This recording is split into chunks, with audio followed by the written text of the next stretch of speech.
श्री सूर्य अष्टोत्तर शतनाम स्तोत्रम्। धौम्य उवाच सूर्योर्यमा भगस्त्वष्टा पूषार्कः सविता रविः गभस्तिमानजः कालो मृत्युर्धाता प्रभाकरः पृथिव्यापश्च तेजश्च खम्बायुश्च परायणम् सोमो बृहस्पतिः शुक्रो बुधो अंगारक एव च इन्द्रो विवस्वान् दीप्तांशुः शुचिः सौरिः शनैश्चरः ब्रह्मा विष्णुश्च रुद्रश्च स्कन्दो वैवरुणो यमः वैद्युतो जाठरश्चाग्नि रैन्दनस्तेजसां पतिः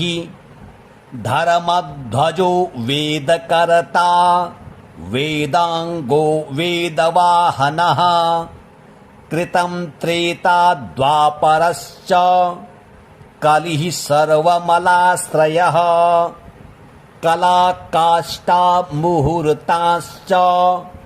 क्षपायामस्तथा क्षणः संवत्सरकरो स्वत्थः कालचक्रो विभावसुः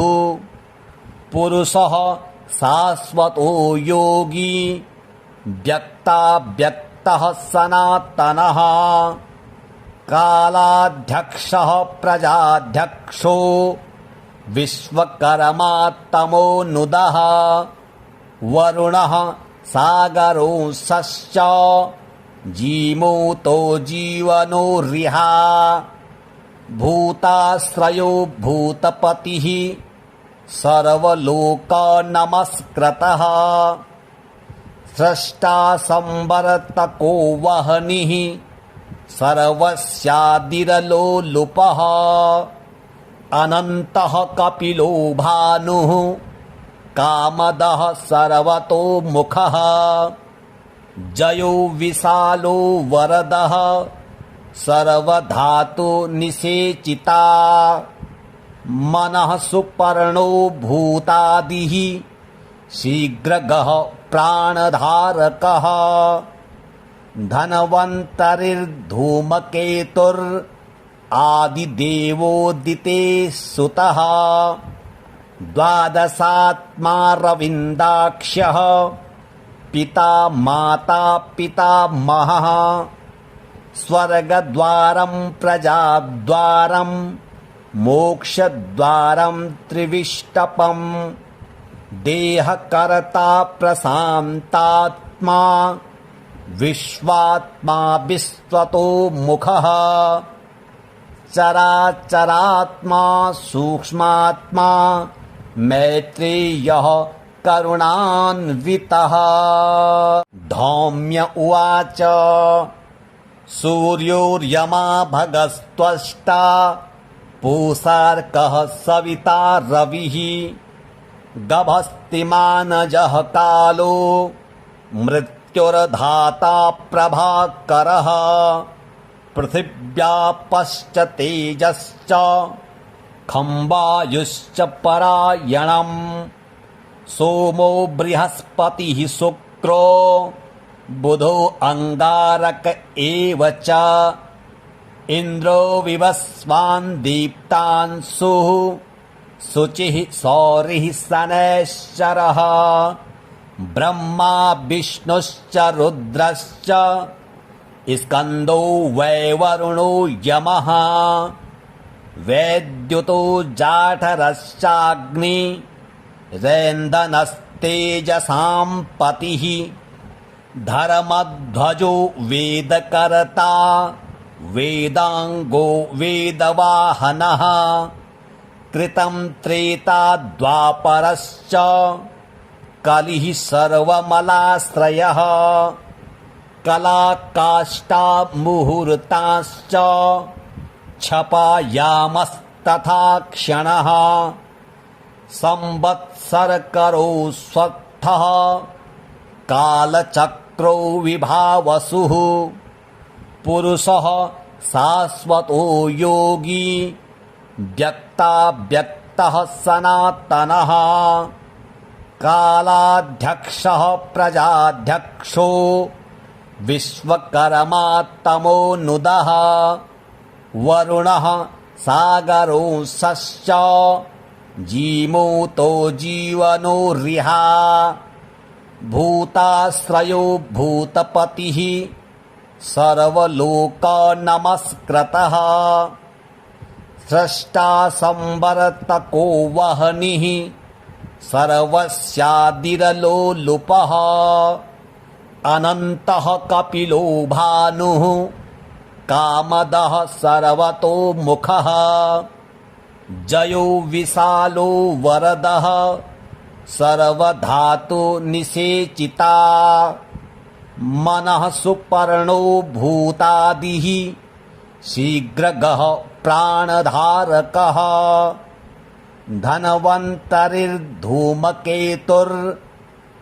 धनवन्तरिर्धूमकेतुरादिदेवोदिते सुतः द्वादशात्मा रविन्दाक्ष्यः पिता माता पितामहः स्वर्गद्वारं प्रजाद्वारं मोक्षद्वारं त्रिविष्टपं देहकर्ता प्रशान्तात्मा विश्वात्मा विश्वतो मुखः चराचरात्मा सूक्ष्मात्मा मैत्रेयः करुणान्वितः धौम्य उवाच सूर्योर्यमा भगस्त्वष्टा पूषार्कः सविता रविः गभस्तिमानजः कालो मृत्युर्धाता प्रभाकरः पृथिव्यापश्च तेजश्च खम्बायुश्च परायणम् सोमो बृहस्पतिः शुक्रो बुधो अंगारक एव च इन्द्रो विवस्वान् दीप्तांशुः शुचिः सौरिः शनैश्चरः ब्रह्मा विष्णुश्च रुद्रश्च स्कन्दो वैवरुणो यमः वैद्युतो जाठरश्चाग्नि रैन्दनस्तेजसां पतिः धर्मध्वजो वेदकर्ता वेदांगो वेदवाहनः कृतं त्रेता द्वापरश्च कलिः सर्वमलाश्रयः कलाकाष्ठा मुहूर्ताश्च क्षपायामस्तथा क्षणः संवत्सरकरो स्वत्थः कालचक्रो विभावसुः पुरुषः शाश्वतो योगी व्यक्ताव्यक्तः सनातनः कालाध्यक्षः प्रजाध्यक्षो विश्वकर्मा तमोनुदः वरुणः सागरोऽंशश्च जीमूतो जीवनोरिहा भूताश्रयो भूतपतिः सर्वलोकनमस्कृतः स्रष्टा संवर्तको वह्निः सर्वस्यादिरलोलुपः अनन्तः कपिलो भानुः कामदः सर्वतोमुखः जयो विशालो वरदः सर्वधातुनिषेचिता मनः सुपर्णो भूतादिः शीघ्रगः प्राणधारकः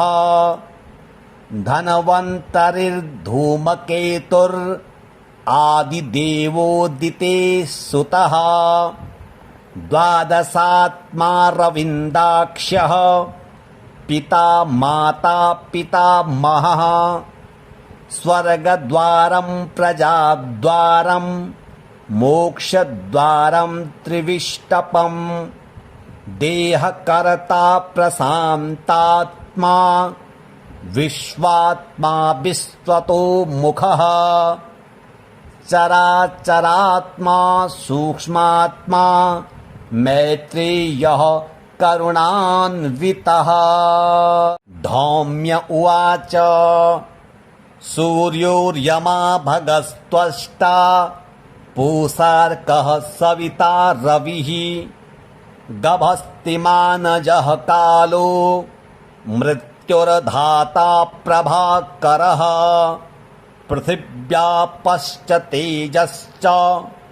खम्बायुश्च परायणम् सोमो बृहस्पतिः शुक्रो बुधो अंगारक एव च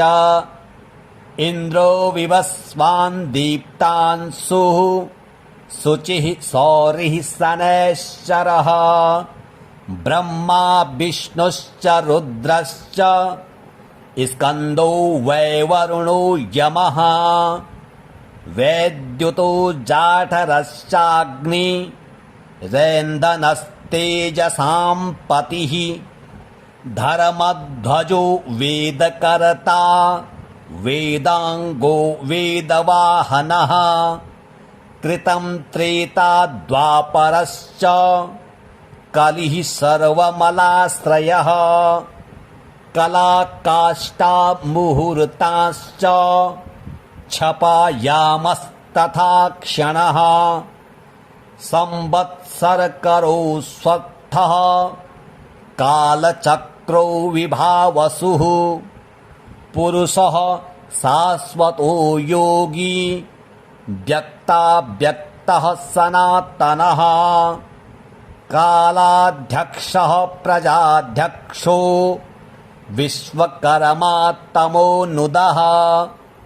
वरुणः सागरोऽंशश्च जीमूतो जीवनोरिहा भूताश्रयो भूतपतिः सर्वलोकनमस्कृतः स्रष्टा संवर्तको वह्निः सर्वस्यादिरलोलुपः अनन्तः कपिलो भानुः कामदः सर्वतोमुखः जयो विशालो वरदः सर्वधातु निषेचिता मनः सुपर्णो भूतादिः शीघ्रगः प्राणधारकः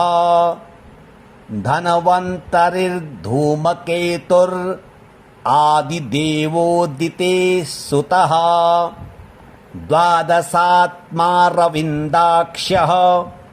पिता माता पितामहः स्वर्गद्वारं प्रजाद्वारं मोक्षद्वारं त्रिविष्टपम् देहकर्ता प्रशान्तात्मा विश्वात्मा विश्वतो मुखः चराचरात्मा सूक्ष्मात्मा मैत्रेयः करुणान्वितः। धौम्य उवाच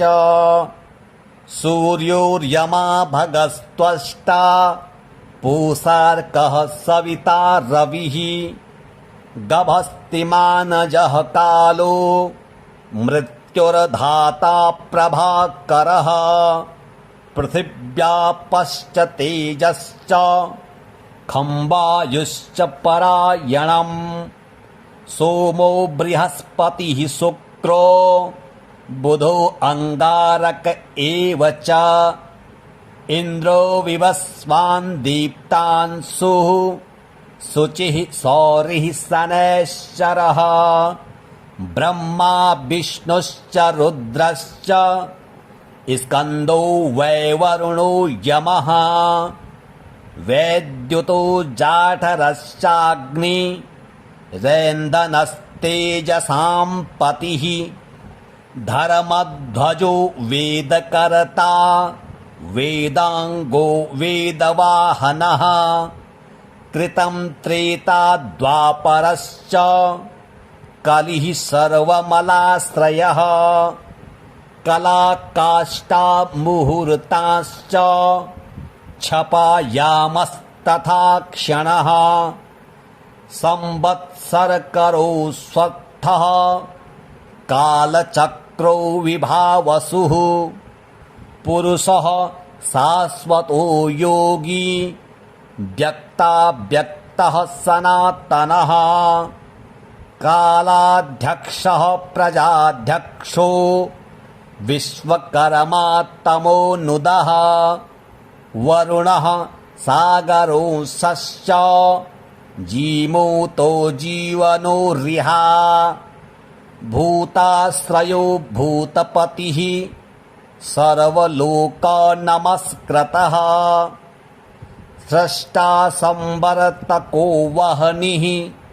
सर्वस्यादिरलोलुपः अनन्तः कपिलो भानुः कामदः सर्वतोमुखः जयो विशालो वरदः सर्वधातुनिषेचिता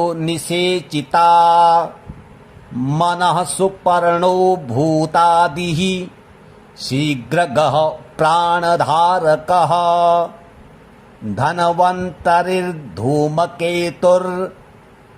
धनवन्तरिर्धूमकेतुरादिदेवोदिते सुतः द्वादशात्मा रविन्दाक्ष्यः पिता माता पितामहः स्वर्गद्वारं प्रजाद्वारं मोक्षद्वारं त्रिविष्टपम् देहकर्ता प्रशान्तात्मा विश्वात्मा विश्वतो मुखः चराचरात्मा सूक्ष्मात्मा मैत्रेयः करुणान्वितः धौम्य उवाच सूर्योर्यमा भगस्त्वष्टा पूषार्कः सविता रविः गभस्तिमानजः कालो मृत्युर्धाता प्रभाकरः पृथिव्यापश्च तेजश्च खम्बायुश्च परायणम् सोमो बृहस्पतिः शुक्रो बुधो अंगारक एव च इन्द्रो विवस्वान् दीप्तांशुः शुचिः सौरिः शनैश्चरः ब्रह्मा विष्णुश्च रुद्रश्च स्कन्दो वैवरुणो यमः वैद्युतो जाठरश्चाग्नि रैन्दनस्तेजसां पतिः धर्मध्वजो वेदकर्ता वेदांगो वेदवाहनः कृतं त्रेता द्वापरश्च कलिः सर्वमलाश्रयः कलाकाष्ठा मुहूर्ताश्च क्षपायामस्तथा क्षणः संवत्सरकरो स्वत्थः कालचक्रो विभावसुः पुरुषः शाश्वतो योगी व्यक्ताव्यक्तः सनातनः कालाध्यक्षः प्रजाध्यक्षो विश्वकर्मा तमोनुदः वरुणः सागरोऽंशश्च जीमूतो जीवनोरिहा भूताश्रयो भूतपतिः सर्वलोकनमस्कृतः स्रष्टा संवर्तको वह्निः सर्वस्यादिरलोलुपः अनन्तः कपिलो भानुः कामदः सर्वतोमुखः जयो विशालो वरदः सर्वधातुनिषेचिता मनः सुपर्णो भूतादिः शीघ्रगः प्राणधारकः धनवन्तरिर्धूमकेतुरादिदेवोदिते सुतः द्वादशात्मा रविन्दाक्ष्यः पिता माता पितामहः स्वर्गद्वारं प्रजाद्वारं मोक्षद्वारं त्रिविष्टपम् देहकर्ता प्रशान्तात्मा विश्वात्मा विश्वतो मुखः चराचरात्मा सूक्ष्मात्मा मैत्रेयः करुणान्वितः। धौम्य उवाच सूर्योर्यमा भगस्त्वष्टा पूषार्कः सविता रविः गभस्तिमानजः कालो मृत्युर्धाता प्रभाकरः पृथिव्यापश्च तेजश्च खम्बायुश्च परायणम् सोमो बृहस्पतिः शुक्रो बुधो अंगारक एव च इन्द्रो विवस्वान् दीप्तांशुः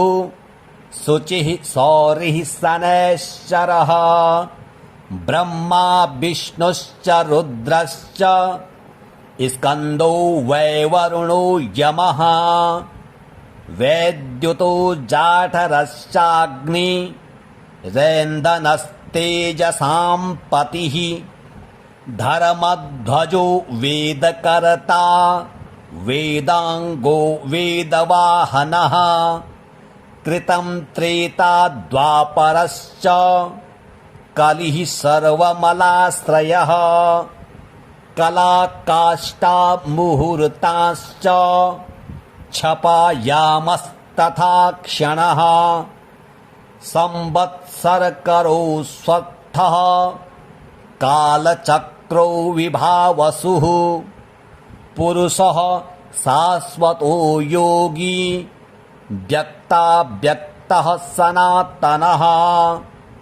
कालाध्यक्षः प्रजाध्यक्षो विश्वकर्मा तमोनुदः वरुणः सागरोऽंशश्च जीमूतो जीवनो रिहा भूताश्रयो भूतपतिः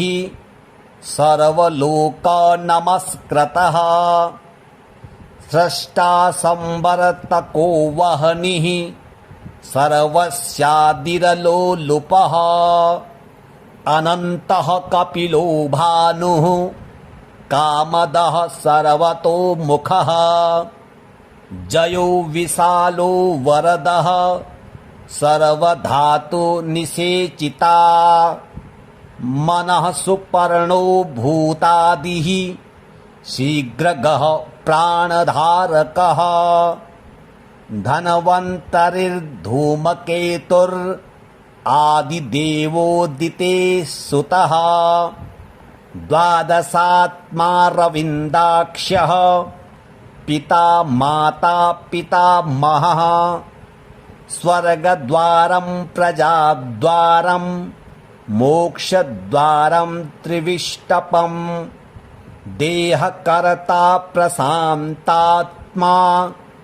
विश्वात्मा विश्वतो मुखः चराचरात्मा सूक्ष्मात्मा मैत्रेयः करुणान्वितः। धौम्य उवाच सूर्योर्यमा भगस्त्वष्टा पूषार्कः सविता रविः गभस्तिमानजः कालो मृत्युर्धाता प्रभाकरः पृथिव्यापश्च तेजश्च खम्बायुश्च परायणम् सोमो बृहस्पतिः शुक्रो बुधो अंगारक एव च इन्द्रो विवस्वान् दीप्तांशुः शुचिः सौरिः शनैश्चरः ब्रह्मा विष्णुश्च रुद्रश्च स्कन्दो वैवरुणो यमः वैद्युतो जाठरश्चाग्नि रैन्दनस्तेजसां पतिः धर्मध्वजो वेदकर्ता वेदांगो वेदवाहनः कृतं त्रेता द्वापरश्च कलिः सर्वमलाश्रयः कलाकाष्ठा मुहूर्ताश्च क्षपायामस्तथा क्षणः संवत्सरकरो स्वत्थः कालचक्रो विभावसुः पुरुषः शाश्वतो योगी व्यक्ताव्यक्तः सनातनः कालाध्यक्षः प्रजाध्यक्षो विश्वकर्मा तमोनुदः वरुणः सागरोऽंशश्च जीमूतो जीवनोरिहा भूताश्रयो भूतपतिः सर्वलोकनमस्कृतः स्रष्टा संवर्तको वह्निः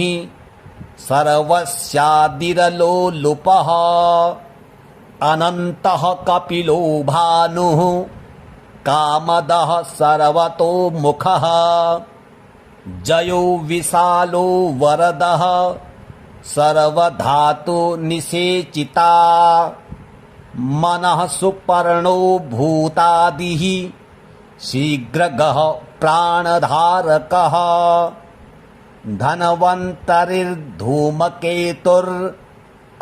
धनवन्तरिर्धूमकेतुरादिदेवोदिते सुतः द्वादशात्मा रविन्दाक्ष्यः पिता माता पितामहः स्वर्गद्वारं प्रजाद्वारं मोक्षद्वारं त्रिविष्टपं देहकर्ता प्रशान्तात्मा विश्वात्मा विश्वतो मुखः चराचरात्मा सूक्ष्मात्मा मैत्रेयः करुणान्वितः धौम्य उवाच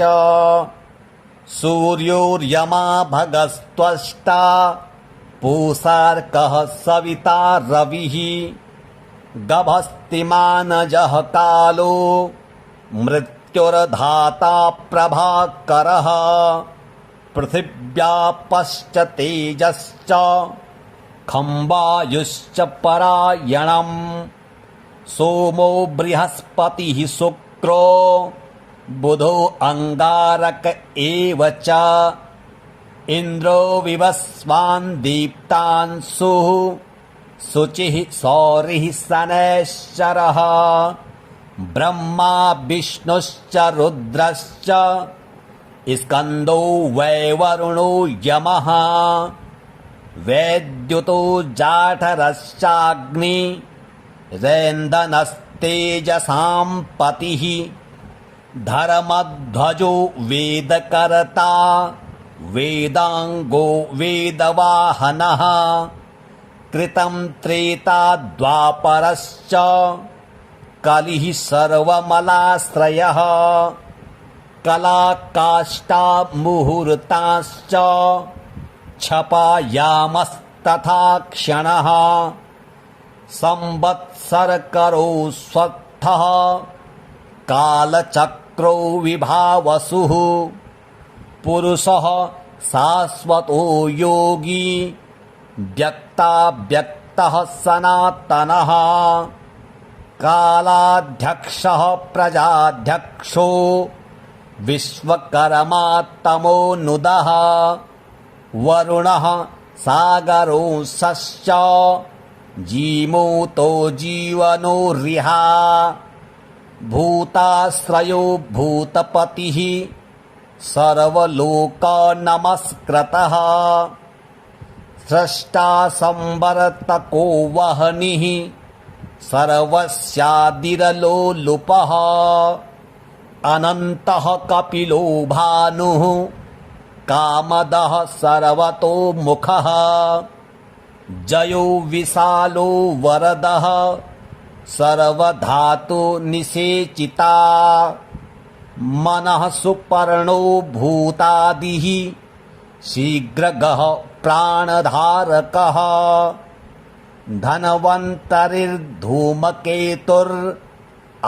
धनवन्तरिर्धूमकेतुरादिदेवोदिते सुतः द्वादशात्मा रविन्दाक्ष्यः पिता माता पितामहः स्वर्गद्वारं प्रजाद्वारं मोक्षद्वारं त्रिविष्टपम् देहकर्ता प्रशान्तात्मा विश्वात्मा विश्वतो मुखः चराचरात्मा सूक्ष्मात्मा मैत्रेयः करुणान्वितः। धौम्य उवाच सूर्योर्यमा भगस्त्वष्टा पूषार्कः सविता रविः गभस्तिमानजः कालो मृत्युर्धाता प्रभाकरः पृथिव्यापश्च तेजश्च खम्बायुश्च परायणम् सोमो बृहस्पतिः शुक्रो बुधो अंगारक एव च इन्द्रो विवस्वान् दीप्तांशुः शुचिः सौरिः शनैश्चरः ब्रह्मा विष्णुश्च रुद्रश्च स्कन्दो वैवरुणो यमः वैद्युतो जाठरश्चाग्नि रैन्दनस्तेजसां पतिः धर्मध्वजो वेदकर्ता वेदांगो वेदवाहनः कृतं त्रेता द्वापरश्च कलिः सर्वमलाश्रयः कलाकाष्ठा मुहूर्ताश्च क्षपायामस्तथा क्षणः संवत्सरकरो स्वत्थः कालचक्रो विभावसुः पुरुषः शाश्वतो योगी व्यक्ताव्यक्तः सनातनः कालाध्यक्षः प्रजाध्यक्षो विश्वकर्मा तमोनुदः वरुणः सागरोऽंशश्च जीमूतो जीवनोरिहा भूताश्रयो भूतपतिः सर्वलोकनमस्कृतः स्रष्टा संवर्तको वह्निः सर्वस्यादिरलोलुपः अनन्तः कपिलो भानुः कामदः सर्वतोमुखः जयो विशालो वरदः सर्वधातु निषेचिता मनः सुपर्णो भूतादिः शीघ्रगः प्राणधारकः धनवन्तरिर्धूमकेतुरादिदेवोदिते सुतः द्वादशात्मा रविन्दाक्ष्यः पिता माता पितामहः स्वर्गद्वारं प्रजाद्वारं मोक्षद्वारं त्रिविष्टपम् देहकर्ता प्रशान्तात्मा विश्वात्मा विश्वतो मुखः चराचरात्मा सूक्ष्मात्मा मैत्रेयः करुणान्वितः। धौम्य उवाच सूर्योर्यमा भगस्त्वष्टा पूषार्कः सविता रविः गभस्तिमानजः कालो मृत्युर्धाता प्रभाकरः पृथिव्यापश्च तेजश्च खम्बायुश्च परायणम् सोमो बृहस्पतिः शुक्रो बुधो अंगारक एव च इन्द्रो विवस्वान् दीप्तांशुः शुचिः सौरिः शनैश्चरः ब्रह्मा विष्णुश्च रुद्रश्च स्कन्दो वैवरुणो यमः वैद्युतो जाठरश्चाग्नि रैन्दनस्तेजसां पतिः धर्मध्वजो वेदकर्ता वेदांगो वेदवाहनः कृतं त्रेता द्वापरश्च कलिः सर्वमलाश्रयः कलाकाष्ठा मुहूर्ताश्च क्षपायामस्तथा क्षणः संवत्सरकरो स्वत्थः कालचक्रो विभावसुः पुरुषः शाश्वतो योगी व्यक्ताव्यक्तः सनातनः कालाध्यक्षः प्रजाध्यक्षो विश्वकर्मा तमोनुदः वरुणः सागरोऽंशश्च जीमूतो जीवनोरिहा भूताश्रयो भूतपतिः सर्वलोकनमस्कृतः स्रष्टा संवर्तको वह्निः सर्वस्यादिरलोलुपः अनन्तः कपिलो भानुः कामदः सर्वतोमुखः जयो विशालो वरदः सर्वधातुनिषेचिता मनः सुपर्णो भूतादिः शीघ्रगः प्राणधारकः धनवन्तरिर्धूमकेतुरादिदेवोदिते सुतः द्वादशात्मा रविन्दाक्ष्यः पिता माता पितामहः स्वर्गद्वारं प्रजाद्वारं मोक्षद्वारं त्रिविष्टपम् देहकर्ता प्रशान्तात्मा विश्वात्मा विश्वतो मुखः चराचरात्मा सूक्ष्मात्मा मैत्रेयः करुणान्वितः।